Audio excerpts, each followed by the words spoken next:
오바댜 1장 15절에서 21절까지 말씀입니다.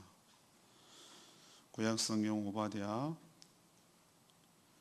1장 15절에서 21절입니다. 오늘은 4월의 마지막 날 4월 30일 화요일입니다. 구약성경 1286쪽 오바댜 1장 15절에서 21절까지 말씀 교독하겠습니다. 여호와께서 만국을 벌할 날이 가까웠나니 내가 행한 대로 너도 받을 것인즉 내가 행한 것이 내 머리로 돌아갈 것이라. 너희가 내 성산에서 마신 것 같이 만국인이 항상 마시리니 곧 마시고 삼켜서 본래 없었던 같이 되리라. 오직 시온 산에서 피할 자가 있으리니 그 산이 거룩할 것이요 야곱 족속은 자기 기업을 누릴 것이며 야곱 족속은 불이 될 것이며 요셉 족속은 불꽃이 될 것이요 에서 족속은 지푸라기가 될 것이라. 그들이 그들 위에 붙어서 그들을 불사를 것인즉 에서 족속에 남은 자가 없으리니 여호와께서 말씀하셨느니라.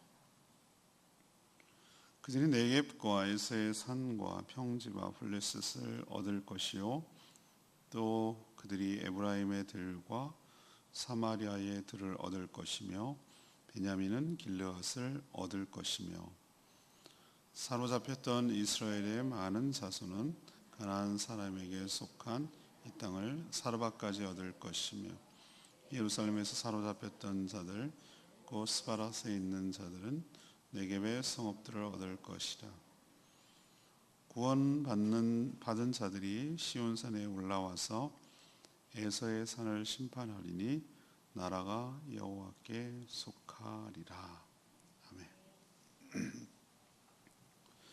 오바댜 오늘 마지막이고요. 내일 5월 1일부터는 룻기를 한 주간 묵상하게 되겠습니다. 하나님은 에돔만 아니라 만국을 벌할 날이 왔다고 하셨습니다. 하지만 오직 거룩한 시온산에서 피할 자가 있을 것이며 자신의 기업을 누릴 것이라고 하셨습니다.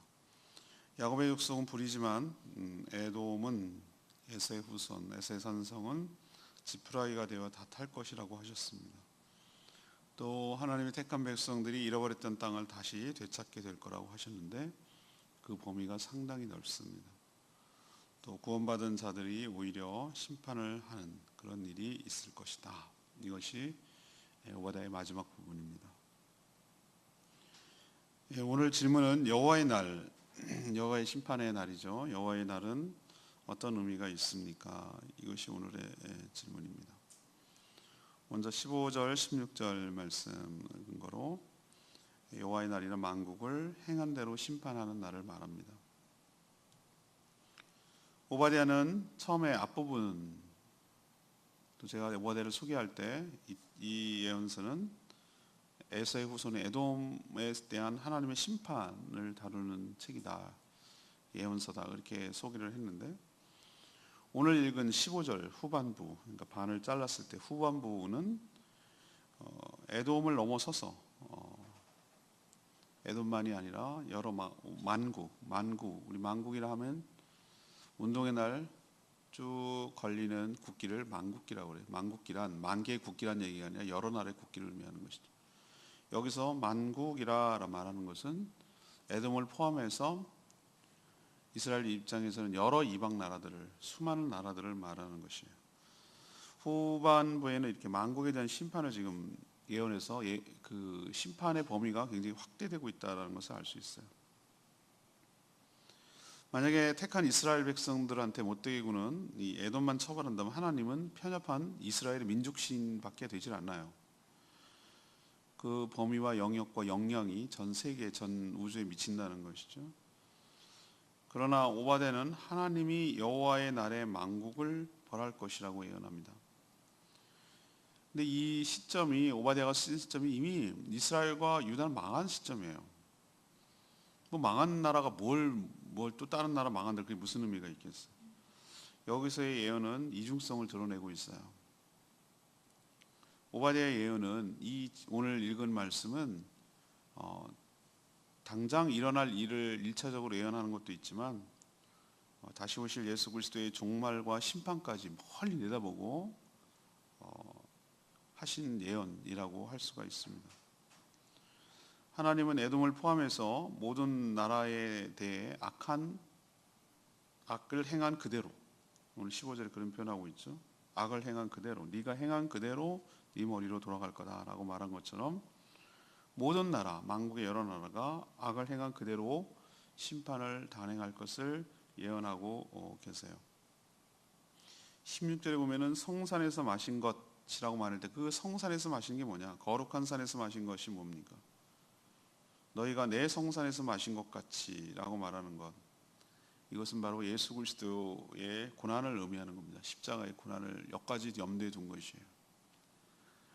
예수님이 겟세마네 동산에서 뭐라고 하셨죠? 이 잔을 내게서 옮기시옵소서 할 때 그 잔은 고난을 십자가 고난을 의미하는 것입니다. 이제는 만국이 이런 고난의 잔을 마시게 될 것이고, 마시고 또 삼켜서 원래 처음부터 없었던 것처럼 될 것이다. 이것은 소멸된다는 것을 의미하는 것이죠. 심판으로 소멸된다는 것을 의미하는 거예요. 왜 오바댜를 통해서 이 얘기를 합니까? 나라 잃은 백성, 쫄딱 망한 백성, 근데 명분만 택한 백성처럼 죽은 것처럼 그런 백성일지라도 하나님께서 때가 되면 그 악행을 행한 그 만국도 하나님께서 심판하실 거라는 거죠. 지금은 당장 성도들이 당하고 사는 것처럼 보이죠. 눌리고, 보면은 지난번에 스리랑카에서 부활절날 폭탄 테러 일어난 거 보면 참 기가 막혀요. 폭탄 테러.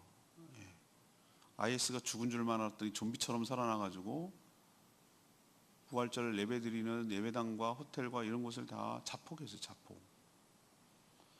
명분이 뭐였나? 옛날 뉴질랜드, 몇 달 전에 뉴질랜드에서 백인이 이슬람을 죽이겠다고 회교 사원을 돌면서 총기를 난사한 것에 대한 보복이다, 이거죠. 그것도 결코 정당화될 수 없지만 스리랑카에서 일어난 그런 일도 절대 정당화될 수가 없어요. 그게 어떻게 정당화됩니까? 자기 신을 위해서 다른 사람을 죽인다? 이게 뭐가 그 종교의 정당성이 있겠습니까? 그게 자기가 믿는 신이 스스로 가짜라는 걸 보여주는 거 아닙니까? 다른 사람을 그렇게 생명을 그냥 가볍게 죽여라 라고 말하는 신을 뭐하러 믿습니까? 전 그런 신을 안 믿을 것 같은데요. 이처럼 믿는다는 이유만으로 아마 점점 더 심해질 겁니다. 더 죽이고 더 당하고, 예수님이 말씀하셨잖아요. 너희들을 공회에 끌고 가고 내 이름을 믿는다는 이유로 핍박을 받을 날이 올 것이다. 그렇지만 하나님 그걸로 끝난다면 우린 너무 억울한 거예요. 너무 속상한 거예요. 그게 뭐예요? 맨날 당하기만. 그러나 오늘 하나님께서 뭐라고 하시죠? 만국이 행한 그대로 하나님께서 되갚아 주실 것이다. 그 고난의 잔을 마시게 된 그것대로 너희들도 고난의 잔을 마셔서 원래 처음부터 없었던 것처럼 만들어 버리겠다. 하나님께서 역전을 행하시고 여호와의 날이 되면 역전이 될 것이고 행한 대로 갚으시고 보복하시고 신원해 주시고 우리들 억울함을 풀어주는 날이 바로 여호와의 날이 될 줄로 믿습니다. 두 번째는 17, 18절 말씀이에요. 성도가 심판의 도구가 되는 날이 바로 여호와의 날이에요. 여호와의 날이 되면 만국만 고통을 받는 것이 아니에요. 모든 환란이, 제가 그때 한번 설명한 적이 있는데, 왜 마지막 때가 되면은 믿는 자는 좀 다 빼내시고 하늘로 올리시고 나머지만 심판하면 이렇게 고통을 주면 좋겠는데 왜 이 믿는 자까지도 이런 어려움을 겪는지 모르겠어요. 그때 모르겠다고 했잖아요. 7년 대환란이요. 7년 대환란. 7년 대환란. 그거를 안 믿는 자뿐만 아니라 믿는 자도 겪어요. 근데 제가 그냥 제 생각이에요. 제 생각인데 이때 진짜 믿는지 안 믿는지를 가려낼 수 있어요. 믿는 척하는 자들은 다 배신할 거예요. 못 견디고 다 뛰쳐나갈 거예요. 끝까지 견디는 자는 구원을 받으리라. 그런 이유 때문에 하나님께서 7년 대환란을 주시는 거예요. 그럼 믿는 거나 안 믿는 거는 뭐가 다르냐 이 말이에요. 근데 하나님께서 오늘 그 해결책을 얘기하고 계시잖아요. 다 모든 사람들이 어려움을 겪지만 택한 백성은 뭐 할 곳이 있어요? 피할 곳이 있어요. 피할 곳이. 17절에 보니까 거기가 바로 거룩한 시온산이에요. 시온산. 시온산이 뭔가 아마 이스라엘 백성들이 이것을 당연히 뭐라고 생각합니까? 예루살렘에 있는 성전이라고 생각할 거예요. 거기에 피하면 그러니까 예수님 당시에 이 구절을 철석같이 문자적으로 믿었던 이스라엘 백성들은 어떻게 했습니까? 예루살렘 성전에 다 모였어. 반란 전쟁을 독립전쟁이라고 부르고 자기들은 로마에 항전할 때 다 모였어요. 로마가 어떻게 했습니까? 그런 반란을 일으키면 가만둡니까? AD 64년 주후 64년에 티투스 장군을 갖다가 진압군으로 파견합니다. 그때 무너진 성이 지금까지 이르는 거예요. 아주 다 파괴해버렸어요. 성전이고 성벽이고 다 무너뜨려놨어요. 일부만 남은 게 지금 이스라엘의 통곡의 벽이라고 불리는 거기예요. 왜 근데 다 거기 모여서 몰살당했습니까? 왜 굴비처럼 줄줄이 포로로 끌려갔습니까? 거기에 모이면 살 거라고 생각, 철석같이 믿은 거예요. 문자적으로. 제가 말씀드렸던 이 오바댜는 저는 단순하게 에돔에 대한 멸명만 얘기한 게 아니라 벌써 훌쩍 뛰어 이게 계시죠.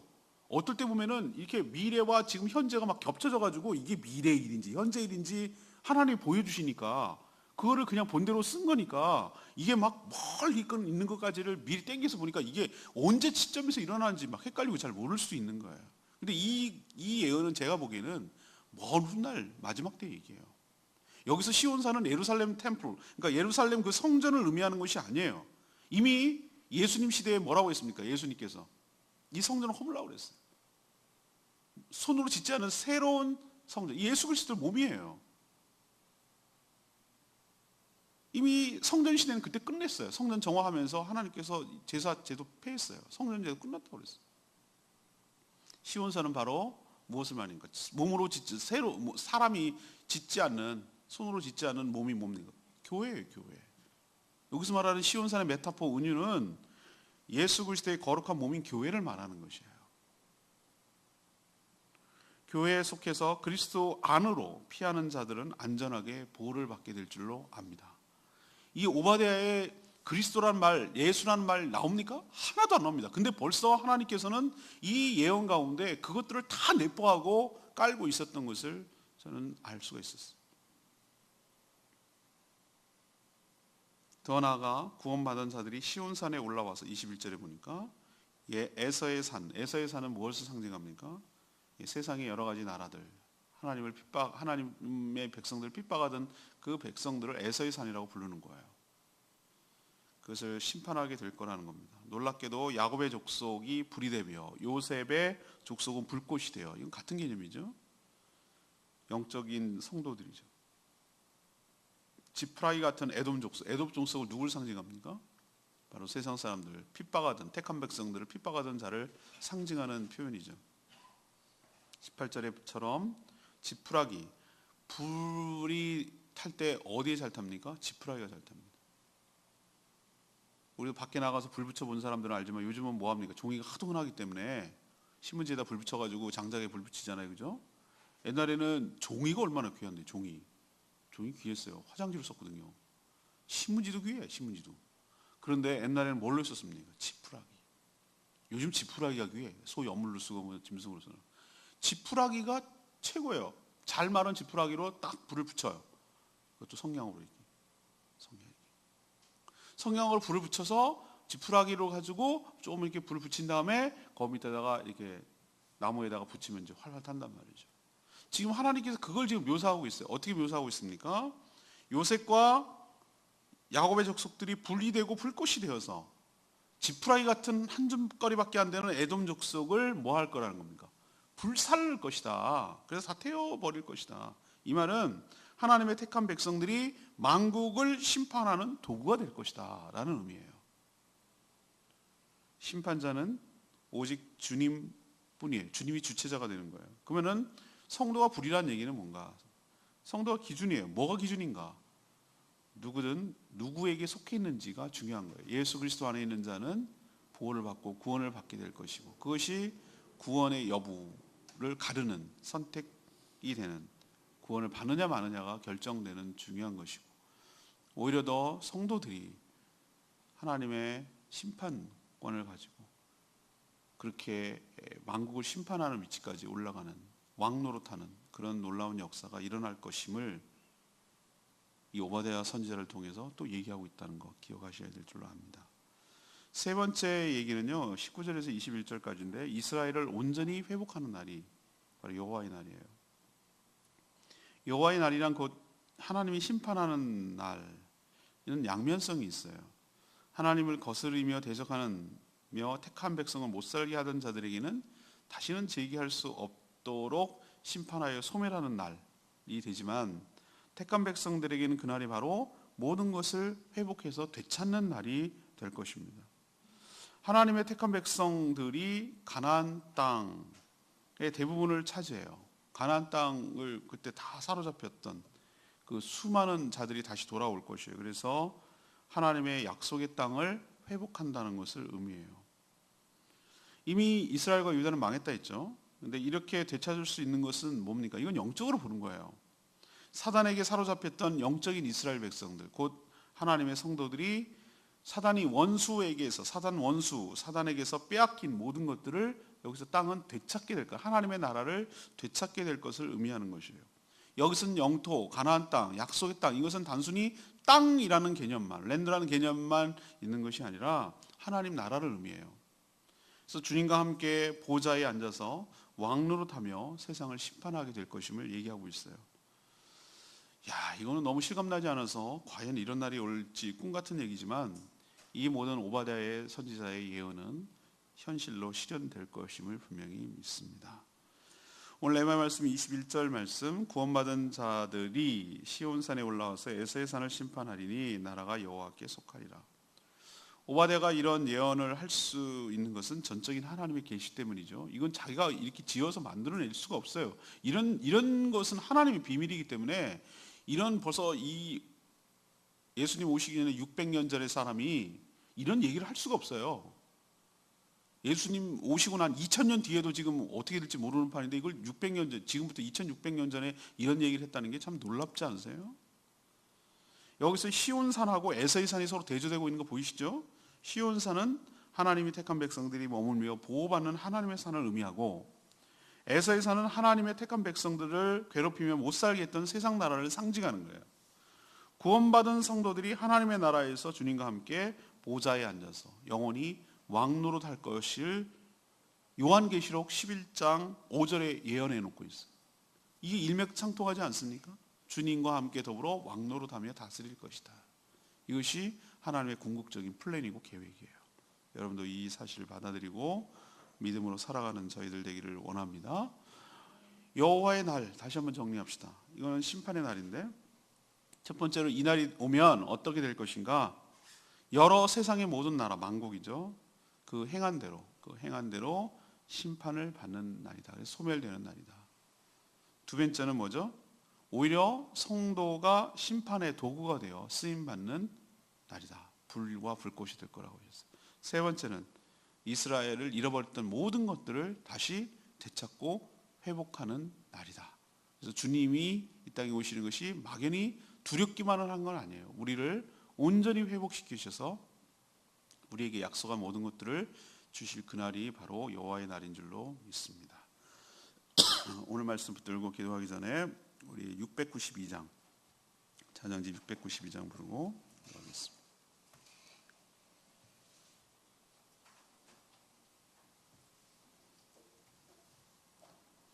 692장. 우리는 주의 백성이오니 주의 큰 이름을 선포합니다. 주님 나라 임하시고 그 뜻이 이 땅에 이루어질 줄로 믿습니다.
주여 외치며 기도하겠습니다. 주의 아버지,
하나님, 저희들도 여호와의 날이 반드시 올 줄로 믿습니다.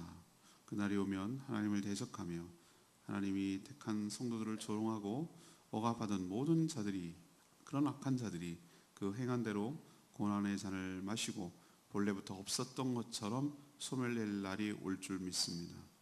성도들이 그들의 심판하는데 도구로 쓰임받게 될 줄 믿습니다.